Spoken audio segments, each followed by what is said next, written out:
Tässä hiukan kuvaa ja tunnelmia remontoidusta Lestijärven kämpästä. Tässä oikealla on nämä vanhat puuseet, jotka ilmeisesti edelleen vielä käytössä. Tässä on parkkialue, jota on vähän laajennettu. Pari puuliiteriä. Peltilehmä Opeli lepää saunan vieressä, johon on rakennettu tämmönen vähän epämääräinen vierelle tämmönen mikä lie varasto. Uimaranta on edelleen hiekkainen ja siinä on muutama kiva penkki tehty. Vesi on nyt aika korkealla. Sauna on remontoitu sillä lailla, että siinä ainakin on lauteet ja kiukaan kivet on uusittu. Pojat on nyt tällä hetkellä siellä saunomassa ja tässä on tätä imeytyskenttää on tehty tämän näköinen paikka tästä. Tässä on imeytyskenttä ja tehty tommonen aita siihen, ettei kukaan ajaa sen päälle, koska siellä on noin viemärijärjestelmät. Tästä nousee on liiteri ja siinä on toi sauna. Käännytään tästä ympäri. Ranta. Ja sitten itse kämppä. Runko on sama, katto on tehty kokonaan uusiksi. Terassit on kokonaisuudessaan uutta. Tietenkin ikkunat on uusittu kaikki. Mennään tästä tuonne rannalle. Täällä on ulkovaloja laitettu. Grillikatokseen on laitettu valot ja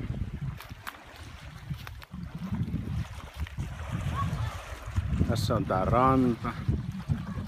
Grillikatos.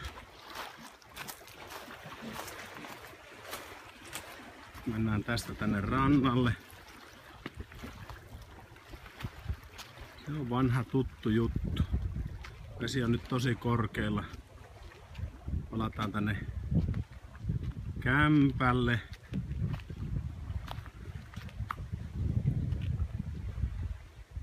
Voidaan käydä kurkkaa vähän kämpää sisältä.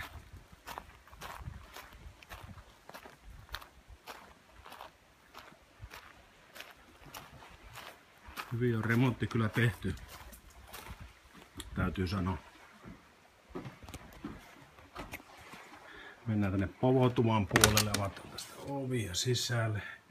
Ensimmäiseksi suoraan edessä tulee WC. Tästä on vähän valoa. On tämmönen. Sitten mennään keittiön puolelle. Näyttää tältä.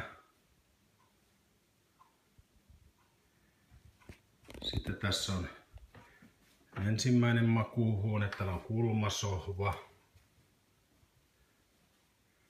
Sitten nurkassa on vuolukivitakka. Talvella varmaan ihan kiva. Sitten on toinen makuuhuone.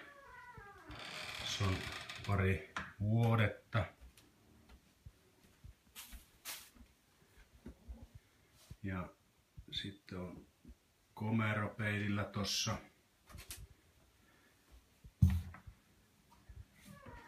Sitten siirrytään täältä tänne niin sanotulle museopuolelle, jossa onkin semmoista vanhaa henkivää juttu, eli vanhat kunnon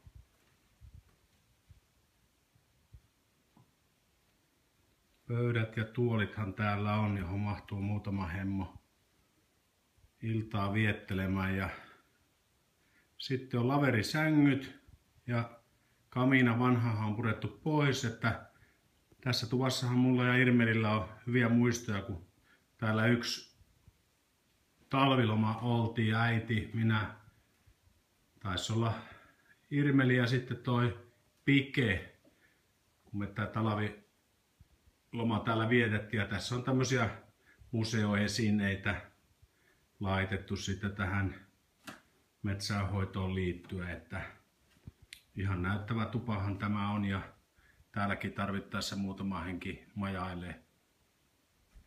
Mutta tämmönen tää kaiken kaikkiaan on. Mä laitan tän videon tästä nyt pikkuhiljaa eteenpäin ja tämmöisessä me nyt ollaan osakkaana. Palaillaan. Moikka!